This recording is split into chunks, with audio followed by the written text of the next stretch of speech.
시청자 여러분 안녕하십니까? 뜨거운 여름날 아이스 아메리카노처럼 시청자 여러분들의 속을 시원하게 드릴 충남 기자회견. 오늘도 기자 여러분들과 함께하겠습니다.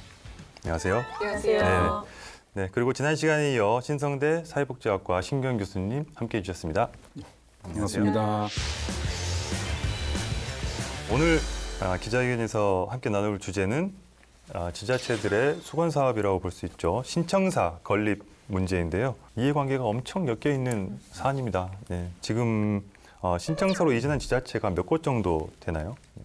현재 저희 권역 6개 시군 중에서는 2개 지역이 신청사 이전을 완료했습니다. 당진이랑 예산이 그 경우인데요. 먼저 이전이 완료된 것을 보면 당진이 2011년으로 가장 빨리 신청사 이전을 추진했습니다. 이철한 군수 시절로 2012년 시승격에 맞춰가지고 그때 신청사를 이전하게 된 건데요. 흔히들 구터라고 많이 하죠. 네. 그 예전에 버스터미널 있던 그 부근에 군청사가 있었는데 지금은 이제 수청동 쪽으로 지금의 신청사가 2012년도에 지어졌다고 보시면 될 것 같습니다. 그 다음에 가장 최근에 또 신청사를 지은 게 바로 예산군입니다. 그 취재 여신님 출입처인데요. 2018년도 4월에 이제 신청사가 완공이 됐는데 이 구청사가 지어진 지 50년 만에 이제 새로운 곳으로 이전을 했다고 합니다. 시간이 오래되면 또 건물을 새로 지어야죠. 뭐 붕괴 위험도 있고 또 민원 서비스 품질을 높이려면 또 공간을 확대하고 해야 되는데 그러면 뭐 현재 진행 중인 곳부터 이야기를 한번 나눠볼까요? 서산시부터 한번 제가 살펴볼 건데 현재 경과가 좀 어떻습니까? 네, 뭐 신청사 건립은 우선 민선 7기 서산시의 가장 좀 핵심 현안 중 하나거든요. 굉장히 좀 찬반으로 나뉘어가지고 굉장히 뜨거운 현안인데 현재 있는 지금 시청 건물은 1976년에 지어졌다고 해요. 40년이 넘다 보니까 당연히 건물도 낡고 또 공간도 굉장히 비좁습니다. 실제로 그 너무 좁아서 본관, 민원실, 제2청사 이렇게 따로따로 다 흩어져 있기도 해요.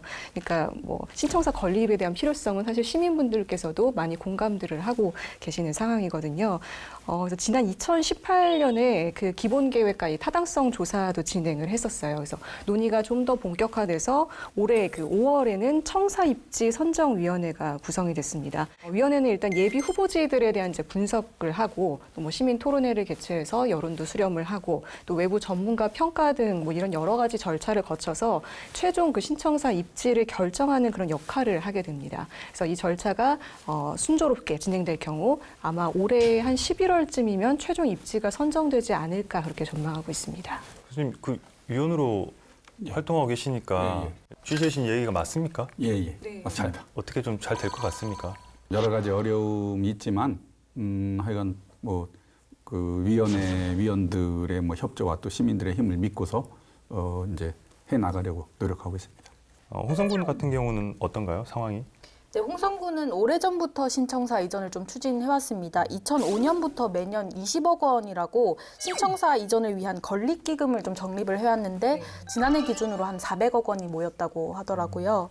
그래서 군청사 노후화로 주민 불편이 계속되니까 이제는 좀 신청사 이전을 추진해야겠다. 기금도 좀 모아졌으니까 이렇게 해서 지난해에 주민 투표를 실시하게 됩니다. 어디로 이제 이전을 할 것인지 주민들의 의견을 받아서 후보지를 좀 선정을 하고 그 후보지 중에서 어디로 가야 될지 주민 투표를 이제 진행을 한 건데 투표 결과 오감 택지개발지구가 가장 많은 표를 얻었습니다. 득표율이 한 47%, 거의 절반에 가까운 투표한 사람 중에 절반이 오감 지구를 선택했다고 보시면 되는데 이 전문가 평가에서도 이 지구가 가장 1순위로 꼽혔다고 하거든요. 그래서 홍성군은 이제 주민 투표로 신청사 이전 그 부지를 결정을 했으니까 올해 안에 관련 행정 절차를 좀 마무리하고 2023년에 준공을 목표로 계속해서 이전을 추진해오고 있습니다. 지자체들이 청사를 이전하려는 이유, 뭐 여러 가지 이유가 있겠습니다만 하나씩 한번 짚어볼까요? 기본적으로 이제 청사가 그 오래돼 있다 보니까 대체로 그 안전진단에서 이제 저등급을 받는 것 같아요. 그래서 지금 A등급에서 아마 2등급까지 이렇게 5단계로 돼 있는데 지금 청사 이전을 하려는 그런 또 이전했던 그 기관들의 경우 대부분 그 D등급. 그러니까 상당히 이제 노후화돼 있고 어렵고 이제 그래서 뭐 그리고 전면적으로 이제 뭐랄까 증축을 한다고는 했어도 임시적으로 이렇게 그 보수를 하거나 증축을 하고 그래서 뭐 심지어는 뭐 누더기 청사다 그런 말도 있더라고요. 예, 그러니까 이제 그것이 일단은 가장 또 큰 이유가 되지 않나 저는 그렇게 봅니다. 교수님이 누더기 청사 얘기하셨었잖아요. 사실 예산군이 바로 딱 그 표현에 적절했던 그런 청사였거든요.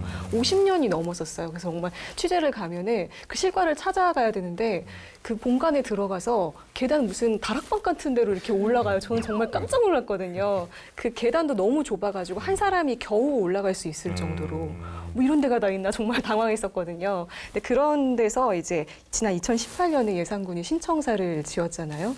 정말 좋더라고요. 거의 뭐 지금 당진 시청보다 훨씬 좋고 충남 도청보다 그렇죠. 15개 시군 가운데 가장 최신식이니까 9층이에요. 예산군청. 당진 시청 몇 층이에요? 몇 층일까요? 7층 아닌가요? 네. 그러니까 예산군이 더 높다니까요. 그러니까 우선 이렇게 신청사를 지으려는 이유가 사실 오래돼서도 그렇지만 주민들이 편해요. 그동안 예산은 민원실이 세 군데로 분산이 돼 있었어요. 그러니까 주민들이 뭐 민원 업무 하나 보려면 어디로 가야 되는지 미리 해야 될 게 얼마나 불편했겠어요. 근데 지금은 이제 신청사 1층에 가면은 종합 민원실이라고 굉장히 넓은 공간에 한 번에 처리할 수 있도록 그렇게 돼 있거든요. 공무원들 역시 좀 쾌적한 환경에서 좀 더 나은 행정 서비스를 좀 제공할 수 있을 거고요. 또 자부심이 또 생기겠죠. 청사부심이라고 해야 되나요? 예산군의 얼굴이 되니까 주민들도 그렇고 공무원들도 그렇고 또 다른 시군에서도 벤치마킹하고 부러워하더라고요. 여러 가지 주민 편의를 위해서 오래된 건물들은 바꿔야 되는 건 맞는데 문제가 또 만만치가 않거든요. 네. 네, 우선 서산 같은 경우는 그 지난 2018년에 용역 결과를 보면 그 신청사 후보지로 7곳을 검토를 했거든요. 잠시 좀 보면 예천 이지구 인근, 성남동 석지지 인근, 뭐 세문서 인근, 수석지구 인근, 중앙구 인근, 자목야구장 인근 2곳. 입니다. 서산시에서는 사실 현재 지금 있는 위치에다가 신청사를 건립을 하려고 했었어요, 당시에. 그런데 그 위치에 이제 관아문 있고 외동현이 있고 이제 문화재가 있어요. 그래서 충남도 문화재위원회가 여기에다가 청사를 증축하는 것은 불가능하다 이렇게 통보를 한 적이 있었거든요. 원래 그 자리에 하는 게 제일 좋긴 네, 한데요. 네, 아무래도. 그렇죠. 네. 뭐 그렇다고 해서 뭐 현 지금 부지가 뭐 후보지에서 아예 배제되는 건 아닙니다. 뭐 실제로 올해 초에 뭐 맹정호 시장이 뭐 현 위치를 입지에서 배제하는 건 아니다. 다양한 후보지를 검토하겠다 이렇게 입장을 밝히기도 했고요. 뭐 근데 만약에 이제 신청사가 다른 곳으로 이전을 할 경우 좀 기존 상권 주민들 반발이 있을 거고요. 또 예비 후보지로 선정된 지역 같은 경우 그 지역들 사이에서도 유치 경쟁이 굉장히 좀 치열할 거고요. 예전에 터미널 문제와 마찬가지로 그 원도심 공동화 우려도 나오고 또 이해관계도 굉장히 얽혀 있어서 좀 올 한 해 좀 입지 선정을 두고 굉장히 좀 진통을 겪지 않을까 싶습니다. 지금 말씀하신 대로 이제 사실은 이게 어떻게 보면 그 이해관계를 둘러싼 갈등이라고 이제 볼 수 있는 거거든요. 기존의 그 시청사 주변에 계신 분들, 거기서 뭐 생업에 하시는 분이든 또는 땅을 가지고 있는 분들, 그런 분들과 또 이제 다른 또 지역으로 이동할 때 또 그곳에 또 미리 또 땅을 사놓으신 분들 계실 테니까 그런 이제 관계들이 사실 첨예하게 좀 대립돼 있고 그러니까 경제적인 문제도 거기 상당히 이제 많이 개입된 그런 거라고 볼 수 있죠. 또 만약에 지금 위치에서 다른 곳으로 이사 갈 경우에 그 지역이 이렇게 공동화되는데 그 문제를 또 어떻게 해결할 거냐 이런 문제가 있거든요. 뭐 새로운 곳으로 가서 그곳이 또 이렇게 얼마나 또 이제 그 인프라가 또 돼 있느냐에 따라서 또 개발의 여지는 또 이제 또 생기겠지만 그 기존에 있는 곳의 그 공동화 문제는 또 어떻게 해결할 거냐 이게 또 가장 큰 문제거든요. 그런 것이 이제 어떻게 보면 이 시청사의 이전에 관련된 핵심적인 문제가 아닌가 이제 그렇게 이제 좀 보고 있습니다. 일단 계획상으로는 뭐 올해 안에 부지를 선정한다라고 예, 예. 돼 있는데 예. 교수님 보시기에 예. 될 것 같습니까? 되죠. 그거는 뭐 돼야 되고. 안 되면 다시 나오셔야 됩니다. 근데 이제 꼭 해명하셔야 됩니다. 해명. 예, 그래서 이제 네. 저희가 이제 지금 너무 서두르진 말자. 그 기한을 정해놓고 가는 것이 자칫하면 또 다른 오해를 가져올 수 있기 때문에 분명히 그 과정상에서 충분히 주민들한테 이제 설명을 할 수 있는 거 다 하고 또 그것이 절차적인 어떤 정당성을 지켜가는구나라는 그런 어떤 동의가 있어야 나중에 그 결과에 대한 뭐 타당성이나 이런 것도 입증이 될 수 있거든요. 그래서 이제 그런 과정을 이제 거쳐서 지금 가려고 하고 있습니다. 여기까지 이제 위원으로서 말씀하신 거고 예, 예. 패널로서 말씀해 주세요. 패널로 올해 안에 됩니까 안 됩니까? 올해 안에 되게 노력할 겁니다. 네, 알겠습니다. 뭐 홍성 같은 경우도 한번 얘기해 약간 볼까요? 원도심 공동화 교수님이 얘기를 하니까 홍성군도 이렇게 떠올랐는데 청사 이전과 관련해서 홍성군이 지난해 좀 설문조사를 진행했거든요. 주민 한 2,000여 명이 참여를 했는데 3명 중에 2명이 이전에 찬성한다고 밝혔습니다. 그 말을 좀 거꾸로 해석하면 3명 중에 1명은 반대한다는 거거든요. 적은 수치는 저는 아니라고 개인적으로 생각을 하는데요. 이 설문조사를 좀 지역별로 쪼개서 분석을 좀 해봤더니 현 군청사가 있는 홍성읍에서 반대 의견이 36%가 나왔다고 합니다. 다른 지역보다 좀 소폭 높게 나타난 거죠. 그래서 또 그러면 왜 반대하냐 이유를 물었더니 역시나 원도심 공동화가 24%로 또 가장 많았다고 합니다. 가장 먼저 신청서로 이전한 당진 같은 경우 빈청사 부지 어떻게 활용되고 있나요? 혹시 최근에 그 부근 지나가 보셨나요? 군청사 있던 자리. 지금 한창 그 철거 작업이 진행되고 있거든요. 우리 군청사가 철거되고 있는데 이 철거를 하고 도심 광장이랑 거점 주차장이 조성이 됩니다. 원래 이 지역 같은 경우는 이제 버스터미널이랑 경찰서랑 군청사가 좀 빠져나가고 원도심이 좀 공동화 현상이 계속 가속화되고 있는 지역 중에 하나인데 이 상인들이 좀 바라는 게 주차장 사실 조성이었거든요. 여기 상가들이 좀 많고 그 병원도 좀 위치해 있는데 주차할 거리가 없다 보니까 손님들이 오지를 않는다. 주차가 불편하니까 아예 다른 데로 가버리지 하면서 주차장 조성을 좀 요구를 해왔었는데 이 군청사를 좀 허물고 주차장이랑 도심 광장을 좀 조성을 해서 시민들이 이곳으로 좀 올 수 있게끔 해결하고 그래서 원도심 공동화 현상도 좀 해결해 보겠다는 게 이제 당진시의 보관이거든요. 그다음에 별관 1동이랑 또 2동이 있었어요. 이 군청사에. 여기는 좀 어떻게 리모델링을 해가지고 청년들을 위한 창업, 그다음에 교육을 위한 청년 나래센터가 지금 이제 들어서고 있고 이동에는 신중년 지원센터 이렇게 건물들을 좀 활용하고 있습니다. 저는 처음에 광장하고 주차장 지어줬다길래 할 게 없어가지고 그냥 다 텄구나 그런 생각을 했었는데 뭐 만족도가 높다고 하면 뭐 다행인 것 같습니다. 근데 또 만족도가 높다고 표현을 하긴 어려운 게 이 주민들 사이에서도 좀 의견 대립이 좀 있는 상황이에요. 이 군청사를 철거하고 뭐 광장이랑 주차장 조성에 찬성하는 주민들도 있고 또 반대하는 주민들도 있거든요. 그 반대하는 좀 이유를 말씀을 드리면은 이 군청사가 100년이 넘는 역사 문화가 좀 담겨 있는 곳이다 보니까 아예 허물지 말고 조금씩 수정을 해가지고 리모델링을 해서 좀 활용하는 게 어떻겠냐. 그래야 지역적 가치가 좀 있지 않겠냐. 이렇게 얘기하는 사람들도 있고 그리고 광장이랑 주차장이 조성이 된다고 해도 과연 이 원도심 공동화 현상을 완전히 해소할 수 있을까 이런 것들에 좀 의문점을 가진 사람들도 있고요. 당진이 그런 상황이고요. 그러면 최근에 이전한 예산 같은 경우는 갈등을 어떻게 풀었는지 한번 들어볼까요? 사실 예산 같은 경우는 그 입지 선정을 할 때 그렇게 큰 갈등이 없었던 걸로 알고 있거든요. 예산은 지금 구청사와 현청사 간의 거리가 그렇게 멀지 않아요. 같은 예산읍에 있고 걸어서 한 10분이면 갑니다. 바로 옆에 있거든요. 그래서 뭐 그래도 뭐 청사 앞에 기존 상권들이 있었으니까 아무래도 손님이 덜 오기는 하겠죠. 옮기기 전보다.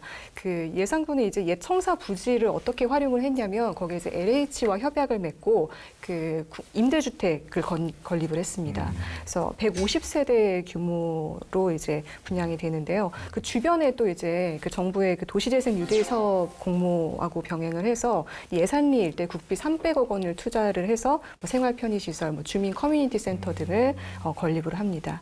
말씀하신 대로 청사가 이전을 할 거라면 그 남은 부지를 어떻게 활용하느냐가 좀 공동화를 줄이고 지역 주민들의 좀 갈등도 줄일 수 있는데 좀 관건이 될 것 같습니다. 예산 같은 사례가 좋은 사례인 거란 생각이 듭니다. 네. 네네. 그러니까 이전하기 전부터 부지 활용 방안을 정해놓고 한 거죠. 예산 같은 거는 그렇게 했는데 당진 같은 경우는 지금 10년 가까이 걸렸었잖아요. 이런 계획도 좀 철저히 짜야 되지 않을까 싶습니다. 그래요. 청사 이전을 추진 중인 지자체들이 또 많을 겁니다. 이 지자체들에게 당부하실 말씀 있으신가요? 나름대로 그 청사가 좀 오래되다 보니까 그 각 자치단체에서는 그런 계획을 미리 이제 짜면서 기금 같은 것은 이게 조금씩 그 마련은 해놓은 것 같아요. 그래서 물론 뭐 이제 더 이제 투자는 돼야 되겠지만 그런데 이제 그런 재정적인 준비는 하면서도 이제 그 진행 과정과 관련해서는 이제 주민들의 어떤 이해를 시키는 또 왜 이전해야 되는가라는 그런 것에 대한 어떤 설명들은 좀 부족하지 않은가 이제 그런 생각이 듭니다. 이전한다면 이전하는 것에 대한 필요성에 대한 주민들의 그 충분한 그 공감대가 좀 있어야 될 거고 물론 거기는 찬반이 있을 수밖에 없어요. 그렇지만 그런 것에 관해서 충분한 논의를 해서 어떤 그 대의를 또 따르도록 만드는 그런 절차를 충분히 저는 지켜야 된다고 보고 그리고 그 이후에 만약에 공동화가 이루어진다면 그런 부분에 대한 어떤 충분한 보상을 해줄 수 있는 어떤 대책 마련 이런 것들이 이렇게 좀 맞아 돌아가면 그나마 갈등이 좀 이렇게 최소화되지 않을까 뭐 그런 생각을 가져봅니다. 네, 워낙 첨예한 주제다 보니까 어쨌든 인터넷상에서도 시민들이 많은 의견을 지금 나타내주고 있는데 뭐 눈에 띄는 게 있나요? 네, 우선 서산시 신청사 건립 관련해서 좀 댓글들이 많더라고요. 좀 다소 험악한 말들도 있긴 한데 자체적으로 좀 심의를 잘 해주시면 좋을 것 같고요. 우선 좀 그 시간대별로 댓글 분위기가 좀 다르더라고요. 일단 작년 6월 같은 경우 아직 신청사를 뭐 어떻게 하겠다는 그런 입장 발표가 없었거든요. 사실상 중단된 상태였어요. 그래서 2019년 6월 이제 신청사 어쩌나 서산시 진행 상황 없다. 굿모닝 충청 기사에 이런 댓글이 달렸습니다. 구덕이 무서워서 장 못 담글까라는 속담이 생각나네. 아이고 한 발짝도 앞으로 못 나가시네요. 나약해 보입니다. 서산시는 동부시장 기득권 세력 무서워서 아무것도 하지 못한다. 언제까지 눈치만 보고 끌려다닐 거냐. 시민들은 불만만 쌓여간다. 이제 이런 여론이 있다 보니까 이제 그 다음 달에 맹정호 시장이 입장을 밝혔어요. 2019년 7월 연합뉴스 기사인데요. 맹정호 서산시장 신청사 건립 문제 차분하게 풀어나갈 것이라는 기사에 또 이런 댓글이 달렸습니다. 쇼하지 마세요. 이미 지금의 시청 자리와 그 주변 시 땅을 흡수해서 시청을 신축하기로 결정해놓고 발표만 남긴 상황이라며 무슨 고민? 그러니까 시민들의 불신이 굉장히 높은 상황인 거죠. 뭐 어떻게 하겠다는 그 입장 발표가 없으니까 시민들이 이거는 뭐 이분의 사견인 것 같고요. 네. 그리고 이제 올해 1월이었거든요. 좀 더 구체적으로 서산시에서 입장을 발표를 해요. 이때 2020년 1월 7일자 기사인데요. 맹정호 서산시장 신청사 입지 추려 나가는 과정이라는 제목입니다. 이때도 좀 여론이 안 좋습니다. 앞으로도 별 기대 안 한다. 일 처리할 때마다 시민들 서로 갈등이나 부추긴다. 아직까지도 좀 시민들 반응이 좋지 않습니다. 근데 이제 최근 들어서 이제 입지선정위원회가 구성이 되고 이제 좀 로드맵이 밝혀졌잖아요. 그렇게 되다 보니까 시민들 반응도 조금씩 좀 호전이 된 것 같아요. 2020년 5월 뉴스원 기사인데요. 서산시청사 입지 선정위 공식 출범 위원 30명 위촉이라는 기사입니다. 굉장히 예의 바른 분이 댓글을 남겨주셨어요. 수고하십니다. 서산시로서는 아주 중요한 일이라고 생각합니다. 위촉된 분들의 인격은 존중합니다. 하지만 전문성은 조금 걱정이 됩니다. 수고하세요. 이렇게 교수님이 하시는 거 아니죠? 굉장히 굉장히 애정 어리게 의견까지도 주셨어요. 네. 그런 관심을 가져주시는 부분에 대해서 하여간 우리 선정위원회에 계신 분들도 하여간 공정한 그런 자세로 또 객관적이고 그런 투명한 그런 입장을 가지고서 이제 아마 일을 하실 거라고 믿습니다. 네. 교수님 가벼운 마음으로 오셨다가 무거운 짐을 안고 가시는 막판에 이렇게 또 우리 취재 여신께서 댓글을 또 말씀하시니까 여러 가지로 또 신경이 쓰이네요. 사실 이게 워낙 첨예한 문제다 보니까 좋은 댓글이 사실 많이 없더라고요. 그렇죠, 맞습니다. 네, 그래서 다 부정적인 네. 댓글, 좀 뭐 허위 사실도 있을 수 있고요. 네. 근데 좀 부정적인 게 많은데, 네, 본의 아니게 네. 많은 짐을 드렸네요. 네. 아니 근데 더군다나 저도 이제 짐작은 좀 하고 있는 게 왜냐하면 지금은 이제 지역이 이제 9개가 또 됐지 않습니까? 9개 지역에서 이제 후보지로 3지역을 또 선정을 한단 말이에요. 그러면 일단은 탈락되는 지역이 6지역이 되니까 그쪽 지역에 계신 분들이 뭐 불만이 있을 수도 있겠죠.